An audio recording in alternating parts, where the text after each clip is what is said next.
देश की वित्त मंत्री सीतारमण ने अपने वित्त मंत्री रहते हुए आज नवा बजट पेश किया है। और बजट में क्या खास बातें रही है, स्वास्थ्य को लेकर के, रोजगार को लेकर के, कृषि को लेकर के, श्रम नीति को लेकर के, उसके बाद टेक्नोलॉजी को लेकर, टैक्स को लेकर के, इसके लिए हमारे साथ चर्चा करने के लिए सीए श्याम सुंदर मुंद्रा है और भाजपा से सुशील जी पडियार है। दोनों से बातचीत करेंगे और बजट को लेकर के जो घोषणाएं सरकार ने की है उनको आम लोगों की भाषा में समझने का प्रयास करेंगे। तो सबसे पहला सवाल जो है श्याम सुंदर जी मुंद्रा से करेंगे। हाँ, तो मुंद्रा साहब, इस बार टैक्स को लेकर के, इनकम टैक्स को लेकर कोई नया स्लैब नहीं आया है। सरकार ने पहले वाला टैक्स कोई जो था स्लैब उसी को रखा है। इसको लेकर के आप क्या कहना चाहेंगे? देखिए, जो जिस हिसाब से महंगाई और बढ़ रही है, इस हिसाब से सरकार को टैक्स की दरों में छूट देनी चाहिए थी। मध्यम वर्ग लोगों को थोड़ी और राहत की उम्मीद थी। जीएसटी में भी कोई बदलाव नहीं किया गया। जो जटिल प्रक्रिया है, उसको सरल किया जाना अपेक्षित था, लेकिन सरकार ने इसकी तरफ ध्यान नहीं दिया। जो बड़े उद्योग और लंबी टाइम की योजनाओं को सरकार ने केंद्रित किया है, लेकिन मैं निराश हूँ इस बजट से। ये जो आम लोगों के लिए, जो युवाओं के लिए और जो महंगाई बढ़ रही है, उस पर सरकार ने कोई ध्यान केंद्रित नहीं किया। और इस बजट से मतलब ये आज तक का जो सेंसेक्स शेयर मार्केट भी बता रहा है किस हिसाब से आज टूटा है। तो ये बजट निराशापूर्ण। राजनीतिक तौर पर आप कांग्रेस से ताल्लुक रखते हैं, तो एक सवाल आपसे बनता है कि आप एक आंदोलन रहा है महंगाई को लेकर के। इस बजट में महंगाई को लेकर सरकार ने क्या घोषणाएं की है? आपको लगता है कि महंगाई कवर कर पाएंगे, लोगों को राहत मिलेगी? देखिए, जो पेट्रोल डीजल मार्केट में क्रूड ऑयल अभी इतना सस्ता है, लेकिन सरकार ने अभी इसमें कोई राहत नहीं दी है। तो ये उम्मीद थी कि पेट्रोल डीजल रसोई गैस के दाम कम किए जाएंगे, लेकिन इनका आम लोगों से कोई सरोकार नहीं है। इनको बस वो बड़ी जो उद्योग है उनको ये सेटिस्फाई करते हैं। जो किसान है, जो युवा वर्ग है, बेरोजगारी बढ़ रही है, इस पर इनका कोई ध्यान नहीं है। और ये अपने सिर्फ एक नैरेटिव कायम करते हैं। पहले जब ये 2014 में आए थे तो विजन 2028 की बात करते थे। अब ये 2024 तक आते आते 2047 तक पहुंच गए। फिर ये आगे और 2080 तक चले जाएंगे। इनका कुछ मतलब लगता नहीं है कि ये आम लोगों की समस्याओं पर ध्यान देने वाली सरकार है। और अभी रिसेंट में ये विकसित भारत करके ये वीबी राम जी योजना ये लेकर आए हैं। मनरेगा को खत्म किया जा रहा है। पता नहीं देश में क्या कर रहे हैं सरकार, लेकिन हम लड़ेंगे सरकार के खिलाफ और देखते हैं, हम आंदोलन करेंगे आगे। महात्मा गांधी के नाम से आज एक नई योजना भी लॉन्च की है, तो नरेगा से अगर नाम हटाया फिर एक योजना लॉन्च भी की है, तो कहीं ना कहीं काउंटर तो किया है ये सरकार ने। देखिए, इसमें जो मनरेगा का जो ओरिजिनल स्वरूप था वो इसका पूरा इसमें बदल दिया गया है। पहले मनरेगा में जो 90% लगभग भागीदारी थी, जो सरकार केंद्र सरकार पैसा देती थी। लेकिन अब ये जो नया विकसित भारत, ये जो जी राम जी मॉडल लाए हैं, इसमें 60% केंद्र सरकार, 40% राज्य सरकार पर भार डाल दिया है। तो कुछ राज्य सरकार जो जिनके पास पैसा पहले से ही राज्य सरकार के पैसे नहीं मिल रहे हैं केंद्र सरकार के जीएसटी से, या जो मटेरियल का 25% पहले सरकार देती थी, उसमें भी अपने राजस्थान की बात करें तो 4,000 करोड़ रुपए अभी भी अटके हुए हैं। लेकिन अब अब राज्य सरकार और केंद्र सरकार जो ये बजट आवंटन का रेशियो उसकी बात कर रहे हैं उसमें ये राज्य ये योजना सक्सेस नहीं हो पाएगी। जो अभी ये जो इसकी सक्सेसफुल चल रही थी, केंद्र सरकार इसको बैन कर रही थी, तो ये योजना अच्छी तरीके से काम कर रही थी। लेकिन जैसे जो कुछ लूप होल थे उनको हटाने के लिए योजना का नाम बदला गया है कुछ को, और इसके क्लॉज भी जोड़े गए हैं। ये योजना खत्म की जा रही है। इनको वो महात्मा गांधी के नाम पर इनको योजना पसंद नहीं है। महात्मा गांधी का नाम इनको पसंद नहीं है। देश में विकास इनको पसंद नहीं है। ये सिर्फ अपना एजेंडा चलाते हैं और कुछ नहीं है। ये इस योजना को खत्म किया जा रहा है। इस बार रक्षा बजट में 15% का जबरदस्त उछाल आया है, जबकि आज तक के बजट में कभी इतना बड़ा हुआ नहीं है। तो इसमें नहीं, रक्षा के मामले में हम देश की पॉलिसी का समर्थन करते हैं। जहाँ रक्षा और विदेश की बात आएगी, हम सरकार के साथ खड़े हैं और ये अच्छा डिसीजन लिया है। अगर रक्षा के मामले में बजट बढ़ोतरी अच्छी सराहनीय। हमारे साथ भाजपा से भी हम उनसे ही बात करेंगे। इस बार के बजट में युवाओं को खूब सारा प्रोत्साहन दिया गया है, खासकर खेल के मामले में 500 करोड़ का बजट दिया गया है। इसे किस प्रकार देखते हैं? देखिए, सबसे पहले तो मैं हमारे भारत के यशस्वी प्रधानमंत्री नरेंद्र जी मोदी और आज के लगातार 9वीं बार जो बजट पेश किया है सीतारमण रमन जी को मैं बहुत बहुत धन्यवाद देता हूं कि आज का जो बजट है वो सर्वस्पर्शी बजट है। आज के बजट में खास बात जो थी, समावेशी और प्रगतिशील और दूरदर्शिता इसके अंदर देखी गई है। आज का बजट हर कंपोनेंट्स को पूरा करने वाला है और आने वाले टाइम के अंदर जो है, जो सभी जितने भी फैक्टर्स हैं या इंफ्रास्ट्रक्चर को लेकर है या जो हमारा विकसित भारत को लेकर 2047 का जो हमारा सपना है, इसको बिल्कुल इस बजट से मजबूती मिलेगी। और खासकर आपने जो खेल के लिए कहा है, तो भारत सरकार जो है खेलों के अंदर जो नए-नए आयाम स्थापित करके इंफ्रास्ट्रक्चर डेवलप करना और खास करके स्पोर्ट्स कोटे के लिए जो है खिलाड़ियों को प्रोत्साहन देना, बजट देना। और खास तौर से आज के बजट में आपने देखा ही है कि युवाओं के प्रति सरकार बहुत ही संवेदनशील है और आने वाले समय के अंदर सरकार जो है युवाओं के लिए बहुत कार्यक्रम लॉन्च करने वाली है। लेकिन जिस प्रकार से महंगाई बढ़ पेट्रोल डीजल के भाव बढ़ रहे हैं, गैस के भाव बढ़ रहे हैं, खाद्य पदार्थों के भाव बढ़ रहे हैं, महंगाई को राहत देने को लेकर के आज के बजट में कोई चीज देखने को सामने नहीं मिली है। तो इस पर क्या कहें, क्या काउंटर करेंगे फिर आप? देखिए कि महंगाई का कोई इश्यू नहीं है, महंगाई का कोई इश्यू बिल्कुल ही नहीं है। जो महंगाई को लेकर जो है भारत सरकार ने जो है हमारी जो इकोनॉमिक ग्रोथ देखिए आप, लगातार जो है आज पूरे विश्व के अंदर जो है भारत की इकोनॉमिक ग्रोथ है लगातार बढ़ रही है और सभी क्षेत्रों के अंदर जो है भारत ने विकसित मॉडल स्थापित किए हैं और आने वाले समय के अंदर जो है और भी हमारे नई विकसित भारत के लिए है।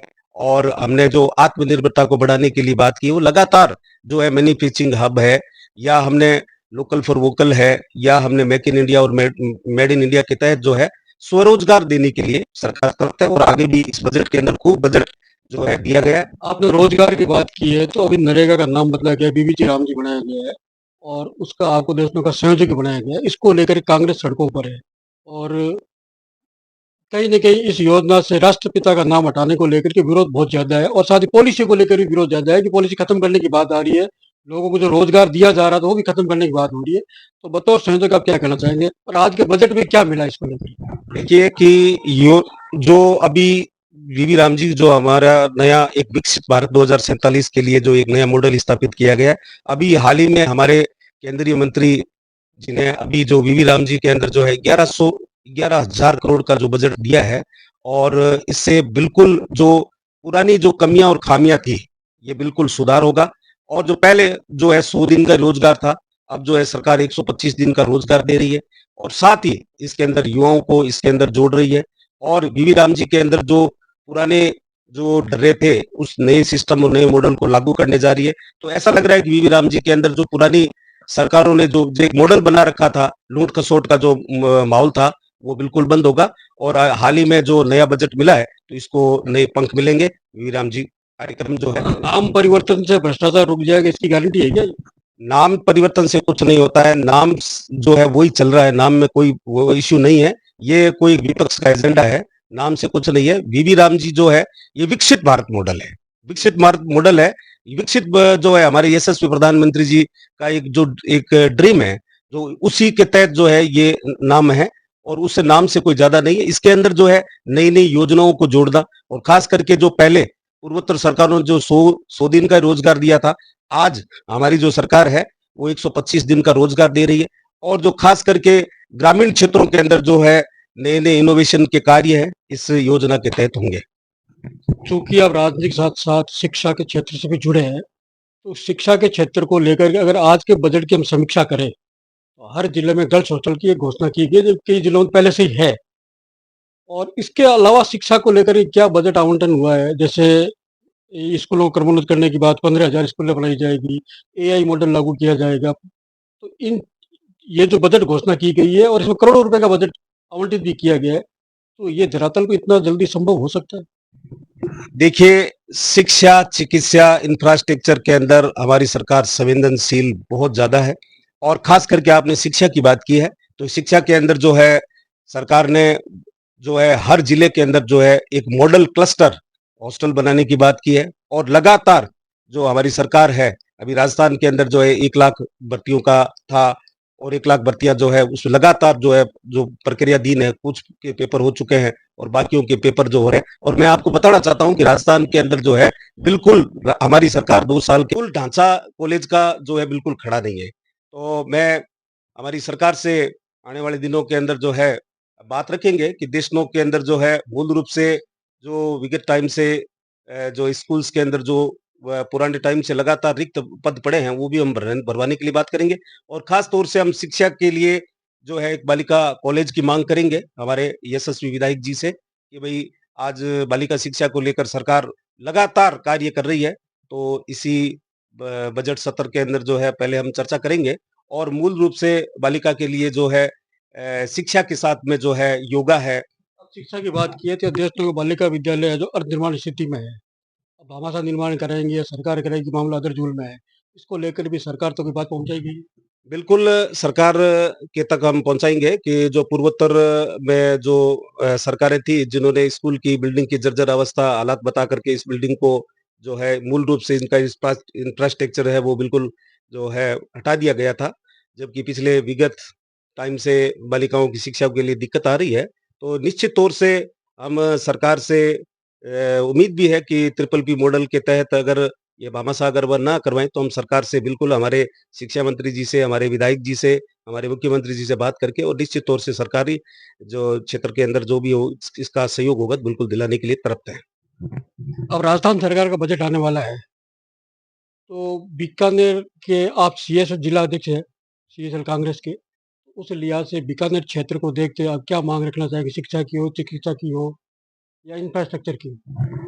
देखिए, मैं सरकार से उम्मीद करता हूँ ग्रामीण क्षेत्रों में सब जगह जहाँ हाईवे के 30 किलोमीटर एरिया से दूर ट्रॉमा अस्पताल स्थापित किए जाए, जिससे जो सड़क दुर्घटनाएँ होती है तो उनको तुरंत इलाज ग्रामीण क्षेत्रों में मिल सके। अभी तो जो संभाग स्तर पर मोस्टली ट्रॉमा हॉस्पिटल है, तो मैं सरकार से ये उम्मीद करता हूँ कि ट्रॉमा हॉस्पिटल हर जगह दिया जाए और सरकार से वो सड़क शहर में बीकानेर शहर की बात करें तो सड़कों की बहुत बुरी हालत है, जो पिछले 2 वर्षों से इन्होंने जो घोषणाएँ की है, 100 करोड़, 200 करोड़, 1000 करोड़ सड़क, सिविल लाइन, कहीं भी वो काम अभी भी नहीं दिख रहा और वो पैसे बजट कहाँ गए? इन्होंने पिछले 2 बजट से ये घोषणा कर रहे हैं बीकानेर से सीकर के बीच 4 लेन सड़क की, लेकिन ये अभी तक आई नहीं है। हर बजट में ये घोषणा करते हैं कि हम ये सड़क ला रहे हैं, लेकिन ये आती नहीं है। बीकानेर से जयपुर तक का रास्ता अभी भी अपन 2 लेन हाईवे पर सफ़र कर रहे हैं।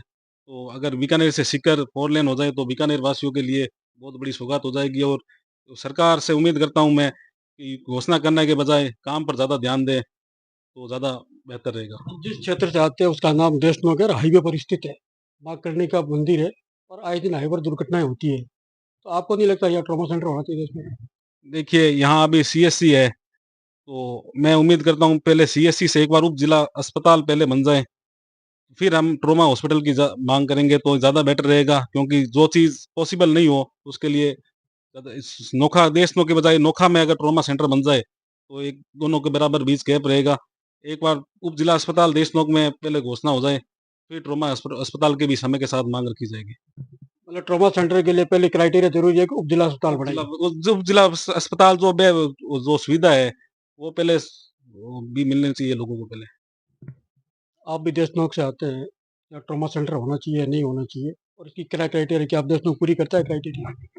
देखिए, देशतोक माँ जगत जननी की तपोभूमि है और निश्चित तौर से जो हमारी जो अभी चिकित्सालय की जो व्यवस्था है, इस पर लगातार हमारे विधायक जी और हमारी मॉनिटरिंग कर रहे हैं और हाल ही में आप देखिए कि 3 या 4 रिक्त पड़े थे चिकित्सकों की हाल ही में उन्होंने भर्ती की है। ट्रॉमा सेंटर के लिए जो है हमारे विधायक जी है लगातार जो है बातचीत कर रहे हैं और आने वाले बजट में हो सकता है कि अपने देशनोक को बहुत बड़ी सौगात ट्रॉमा सेंटर के रूप में मिल जाए।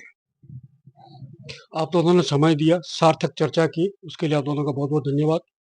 तो ये थी आज का देश का जो बजट पेश हुआ था, उसको लेकर चर्चा की गई थी और साथ ही राजस्थान का जो बजट आने वाला है, उस बजट में स्थानीय स्तर पर क्या-क्या माँगें हो सकती है उस पर भी चर्चा की गई और कांग्रेस और भाजपा दोनों अपने-अपने पक्ष रखे। अच्छी बात ये रही कि विकास को लेकर दोनों ही पार्टियाँ एक रूप में नज़र आईं।